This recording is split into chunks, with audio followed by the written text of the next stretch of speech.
Hello, good evening, and welcome to Ask Karl G, episode 6. Episode 6 already. It's interesting how these things take off.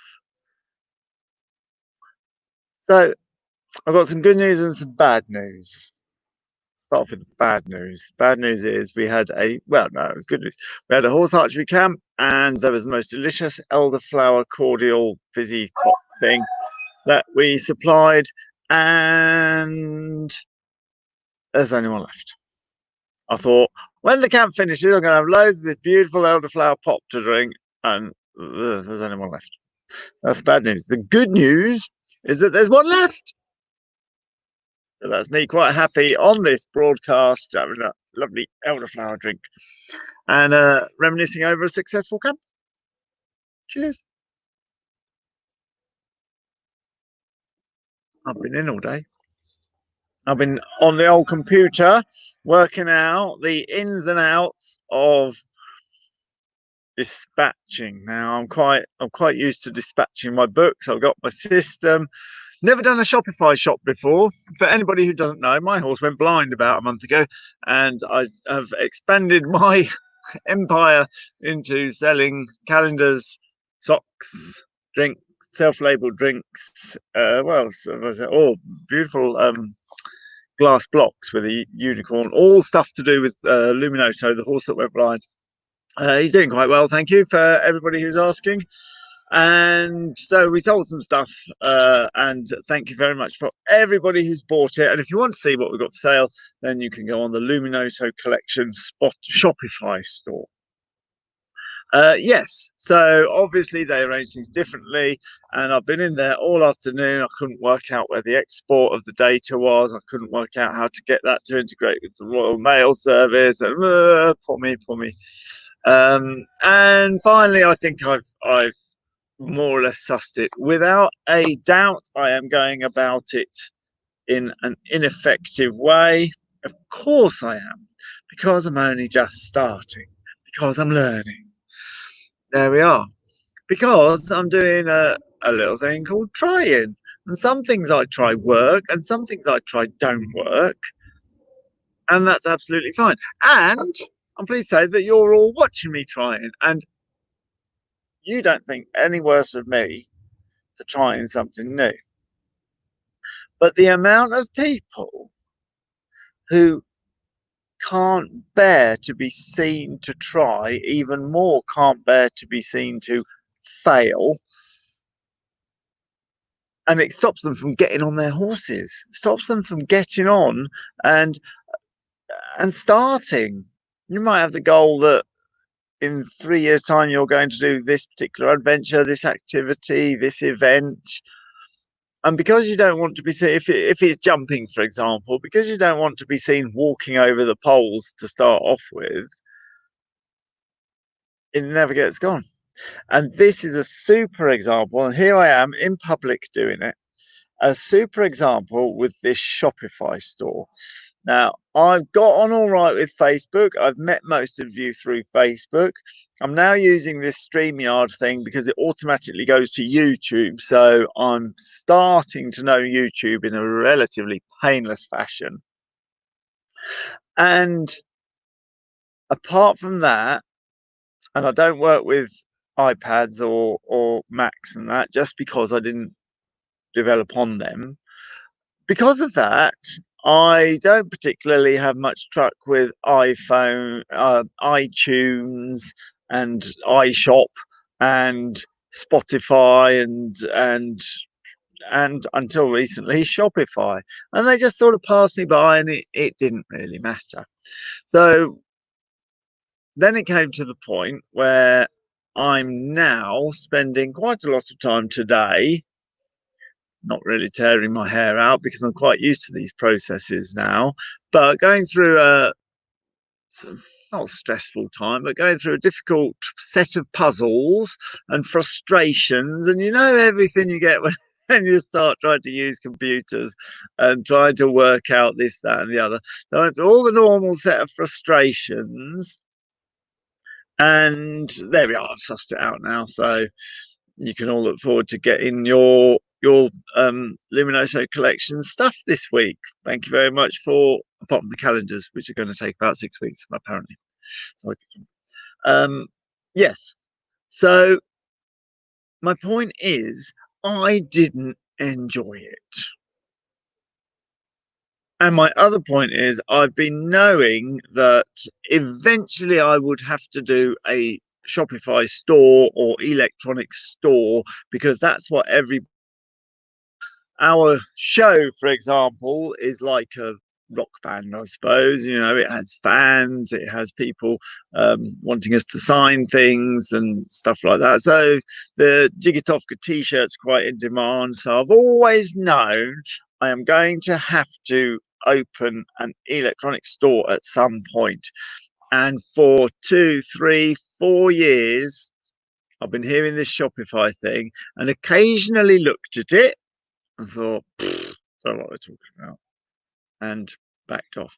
Now I've done it. How strange if I've been putting it off all this time. How has that come about? How is it that I have now sat and wrestled it to the floor, made it do what I want, even if it is inefficient? I can still manage to get the payments in, get them processed, get the stuff dispatched, and it's been a right pain in the backside. How come I can do it now when I couldn't do it before? Simple answer: I have to do it now. Lumi gone blind. I made the decision then that we're going to throw everything at it and the kitchen sink. So he had to go into intensive care, he had to go to RVC, and have vets pouring all over him and putting this whole system in his eyes. And they tried several things. So there was a lot of wasted money as well. He was in there for a week. He came out because the bill went instantly to twice the, you say, when it reaches this amount, phone us. Instantly it went to twice that. But and then they were like, we want to do more tests, we want to test for this. Yes, do it. I'd made that decision. And I thought I will get out of this particular financial hole by expanding into a Shopify store. Thank you if you bought something from it. And now here I am, having to wrestle it to the floor and work out how to do it, this thing that I hadn't done. The point is, I had to do it. I should have done it ages ago. But you know what should do? Should go with could have and would have and but and all go. Fact is, I improved my skills, my abilities, my talents, my self-development into the world of e-commerce because I must. Tony Robbins says things change when you change your shoulds into your musts. And that is so much what I say with horses.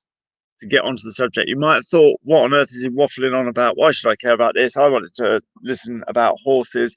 And this is the point.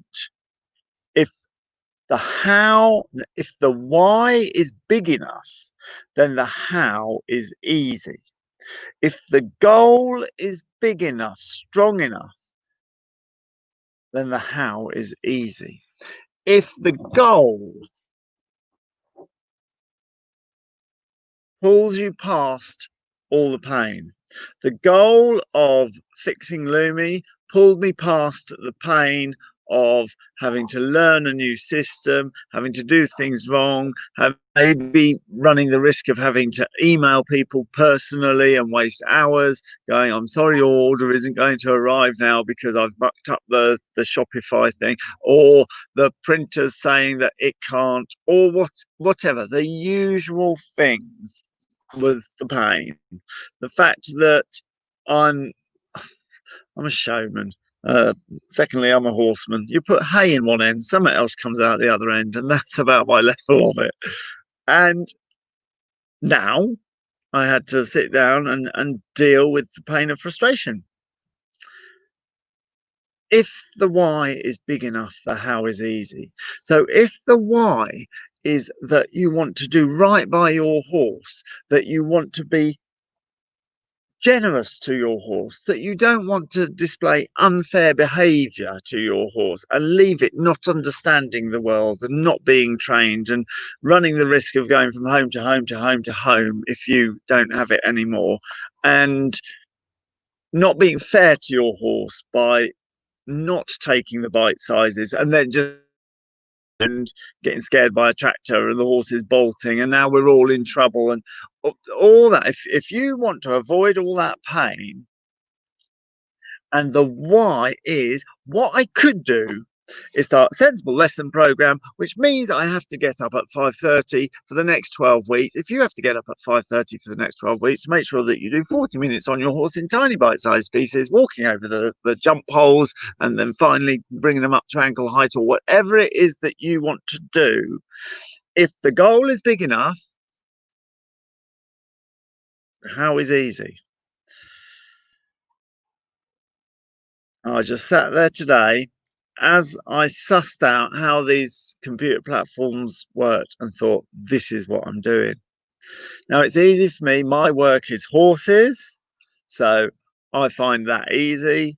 And e-commerce, which I find horrific, but not anymore because I've had to get it together. Somebody who works in e-commerce will go, Karl, what are you talking about? It's so easy. It's just some jargon that you need to learn. In the meantime, I'm having a real hard time with my horses, and it's exactly the same thing. I hope this has made sense and I haven't waffled too much, but it's a big thing. It's a big thing.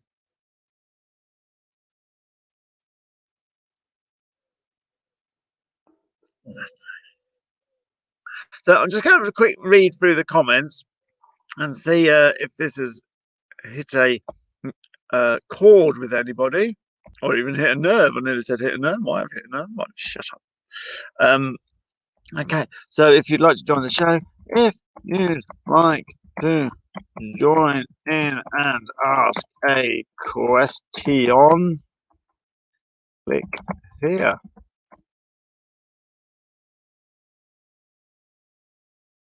And I must say, I'm super pleased to be struggling along in public. I'm not struggling is one, learning to walk. Let me put it that way. Learning to walk in public and coming on and saying, oh, this has gone well, this has gone badly. Because there's always an analogy that can help people. Marvelous. Well, lovely, and how appropriate that just then I looked down at the comments and I love the way you talk through your thoughts. Just as I was thinking, I am waffling. Lovely. Most things are easy when they're familiar. I could have that as one of my catchphrases. I've got a lot of catchphrases that I've developed over the years. Enjoy your horse is a particularly favourite one. Most things are easy when they're familiar, but they won't become familiar if you're not going to be willing to have people see you when they're not familiar and you're going, not sure about this. So yesterday we had a question from somebody, and if I remember rightly, it was phrased about I often go on about having the correct perspective with dangers or risk perception, something along those lines. But what can I do to stop the thoughts of death around every corner?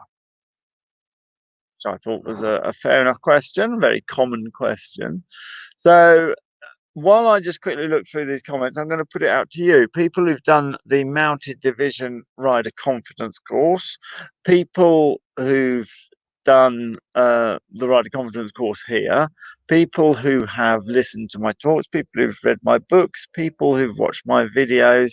Somebody might have the answer to this one, and I do hope somebody has.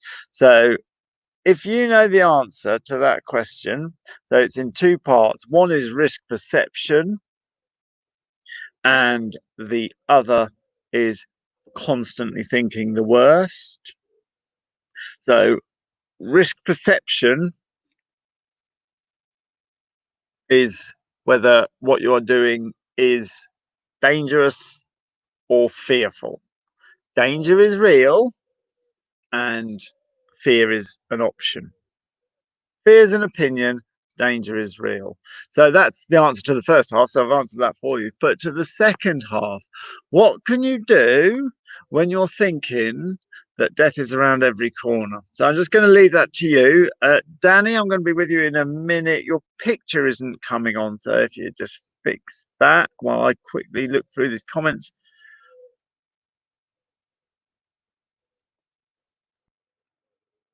Absolutely. Let's just have a quick look at this comment here. Absolutely made my husband listen to this as give him a saddle to make, no problem. Give him a computer and he's a jelly. It's I'm now at an advantage because because I've been posting my books. So that was my bite size. Now I've got a whole load of different things to sort out on a new platform. So I'm not totally novice, and if I had been, I'd be in a worse state than I am now. So there we go, lovely. I'll just put that away. It's good to be transparent, says Diane, and that's absolutely right. This is a new world, basically. This what we've got here. Here, this is the new telly. Telly's old now, and telly's what radio used to be. So telly, having telly programs with lots of money behind them and people being polished, makes people think that you have to come over as an expert with absolute authority, and that has led to the philosophy of fake it till you make it. However, this is populated by people from the real world who are experts in all sorts of life and just ordinary people in other life.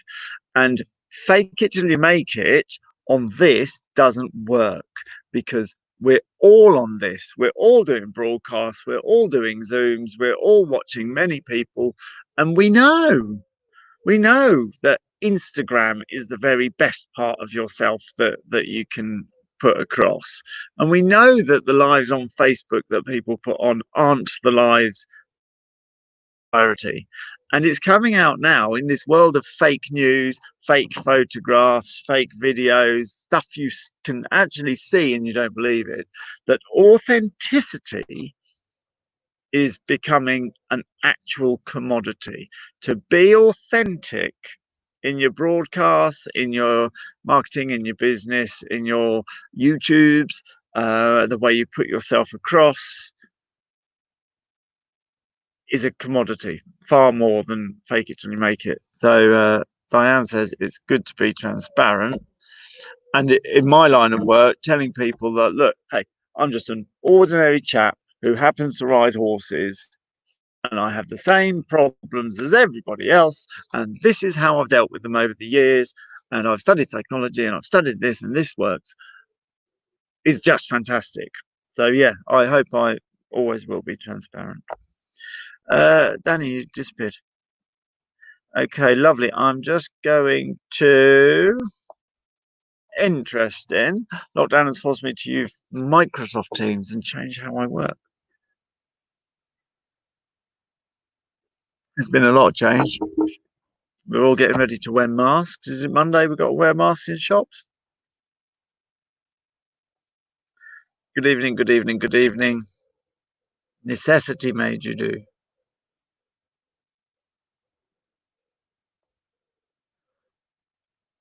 Okay, someone's saying they had a bad ride and a learning ride, if you like. I do like. Absolutely. If you got into your DeLorean and went to 88 miles an hour and arrived at yesterday morning and did the ride again, there would be something you would do different. You would either abandon the ride for extra training or do a different bike or something. Absolutely, it's a learning ride. This is what horses do. And you go on to say that you felt a bit embarrassed. Horses do that to you as well. If you ever want to, if you want to spend a life looking cool, don't pick horses. There we are. Lovely. Super, super. Thank you very much. Okay, I'm just scooting through the comments. Okay, last chance before I say the answer to what the question was. Someone constantly thinking of the what ifs and the death around every corner was, I believe, how she put it. Practice, be prepared, and have a plan. Practice, yes, Lisa, practice. Practice spooking. Practice being nervous. Practice dealing with spooks that you've arranged. Practice like you feel when you deal with spooks in other parts of your life. Action beats anxiety. Action beats anxiety. If you're just going to sit there waiting for the pheasant to come out and therefore the horse is going to flip over and you're going to get killed and then they're going to get the air ambulance out and everything, you're not going to have a very nice ride.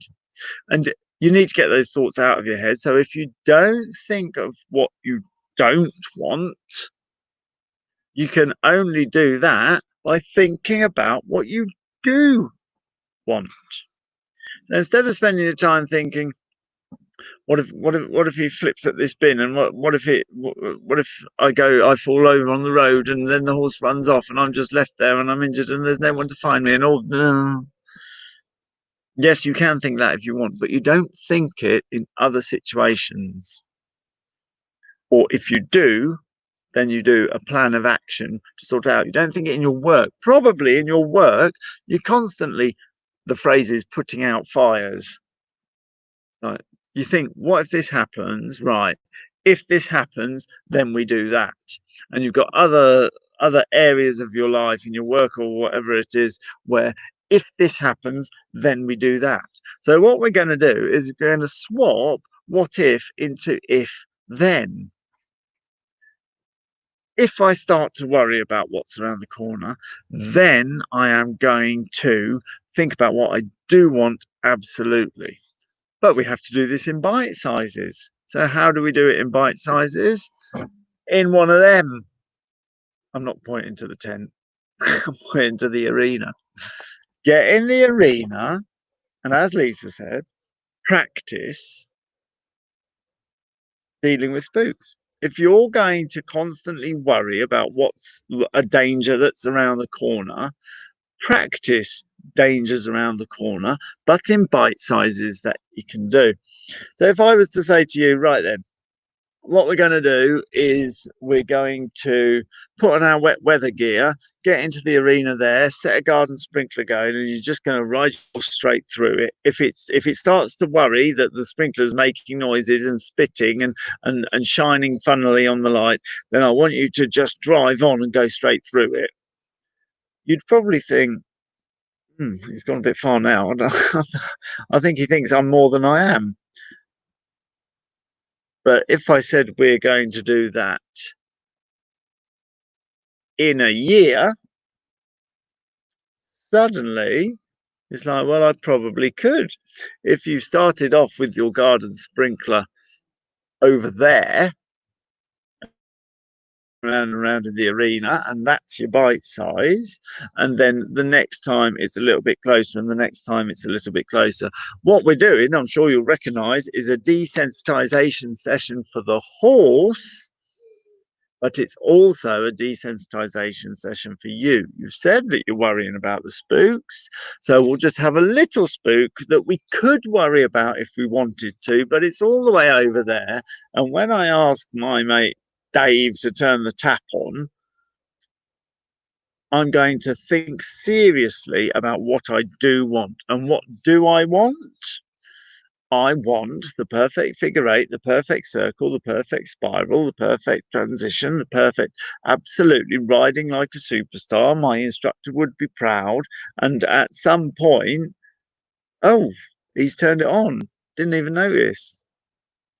And then you just increase those spooks, you change them up. Maybe you get someone kick a football around. Maybe you get somebody fly a little model aeroplane. Maybe you get somebody to wave a tarp up and down. Maybe you'd carry a flag, a little flag to start with, ending up, a little bit bigger every time. Maybe you'd just tap a stick on the fence every time you go to a certain point. Endless things that you could do. And this is desensitizing the horse, yes, but it's also every time the thing of death comes along in a copable bite size, and you tell the horse what to do and the horse survives, the horse will start to think, oh, you know what? Best thing to do with the sprinkler of death, the crisp packet of death, the flag of death, the football of death, the trombone playing uncle of death, or whatever it is that you've arranged comes along. Best thing to do is what this one's in charge and knows what it's doing. And if you do that enough, you will get through to your own primitive brain, your animalistic brain, where all the flight instincts and panic instincts live. And you will start thinking, do you know what? When the what's it of death comes along, best thing to do is to listen to this one because this one knows what it's doing. Practice. Practice setting up things that are spooky in the bite size that you can cope with. So you're into your comfort zone, but not all the way through to the other side to your panic zone. And practice, practice, practice. That's all we do all the time. We just practice. Whenever we've got a film shoot and they're like, okay, so in this film shoot, we're going to trying to think something that we did have. We had a mannequin, not a mannequin, a robot jockey. It was a spoof thing for Cheltenham. They wanted a robot jockey, and they made this god awful robot that bolted onto a saddle, and then they wanted to put that onto the horse and get the horse run round with this flipping robot jockey on it. You might have seen it if you put robot jockey. It might even be on YouTube, and it was a so awful. So obviously, as I said, I'm just the same as you. I'm just a person. So the normal worries went through my head. If this horse bolts with a robot jockey bolted onto a saddle, flipping about, we're going to get flattened. We'll try and stop it, obviously. And if he's not stopping, it's not stopping. And I did worry. So, with the correct amount of time, we went and we bought a mannequin and we sprayed it silver and we were carrying it around the arena while someone was riding the horse. So someone's riding the horse around the arena and we're just carrying this mannequin in and out, ignoring the horse completely. Then we're walking next to the horse, then we're sort of half leaning it on the horse, and now a week's gone past. And then we gradually get it on the horse, and the horse gets used to the way it moves and this and that and the other, and then we get used to catching the horse. Also, we're letting it go there, we're catching it, we're starting off with half a mannequin that can come off easily. Someone's jogging along with the horse holding it on in case there's any problem. We did exactly the same with the fireworks. We've got the fire Pegasus on your back and makes a big fire Pegasus. And I am not brave. I wouldn't have just got on that horse and gone, probably be all right, hit the button. It's just not going to happen. And I've documented the whole thing. Oh, I've suddenly turned into a sales pitch. Sorry, I don't mean to. But if you get my horsemanship guide, I documented the whole thing for this very conversation. How we started off so tiny. We started off feeding nuts out of a plastic bag to the horse, which I'm sure you will agree isn't very brave or dramatic or anything else. And we ended up in a massive arena with disco lights going, with the fire going out the back, and the horse running around, and the music playing, and those guys swinging swords. And believe it or not, there is a logical progression.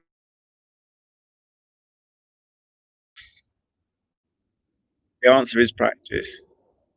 Practice. Set up the spooks, go to the effort, and make the bite sizes correct.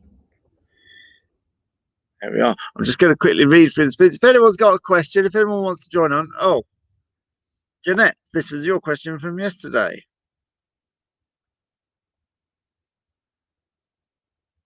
There we are. So I hope that's answered it. And the other thing, while I'm chatting, the other thing is enjoy the journey. Enjoy the journey. This is great. Just getting your as you know the route of getting over your horse's primitive little brain. At the centre of our great big domes is its own primitive little brain. And it's got the processing power of a 7-year-old. So whatever you're going to set up for yourself, make it that a 7-year-old could cope with it. If you've lost your confidence in jumping, then go to the point of walking over the poles while they lay on the floor, because a 7-year-old could do that. And when you're thoroughly bored, you can start lifting one pole up to ankle height. And when you're thoroughly bored of that, and that's in your familiarity zone, you can lift the next one up to ankle height. And then. And I know this works because I've actually done it. I had somebody come up and we had this complete scenario, and it only took her 4 months to get jumping back to 1.5 meters. Laughing. It does mean you have to go to the effort. Have a plan, which is what Lisa said right at the start. Anyway, there we are. Have a realistic plan, bite size realistic says yes. Oh, there's loads of good suggestions here. I'm loving this. Most panic emerges from not having a plan or coping strategy. Absolutely. Nobody just sets you off. If you were to learn bomb diffusing, they just don't go on that one. See how you get on. Of course not. There we are, lovely. Change what if to if then. Exactly. Lovely. There's loads of comments to help, but the other thing is you've got to do it. You've got to do it. So there we are. Thank you very much. Action beats anxiety is the answer. Make a plan of action, stick to the plan of action, make it in bite sizes, and that will beat your anxiety. Every time you teach the horse that you're in charge, you're also teaching yourself that you're in charge. Lovely. Hey, this is really good.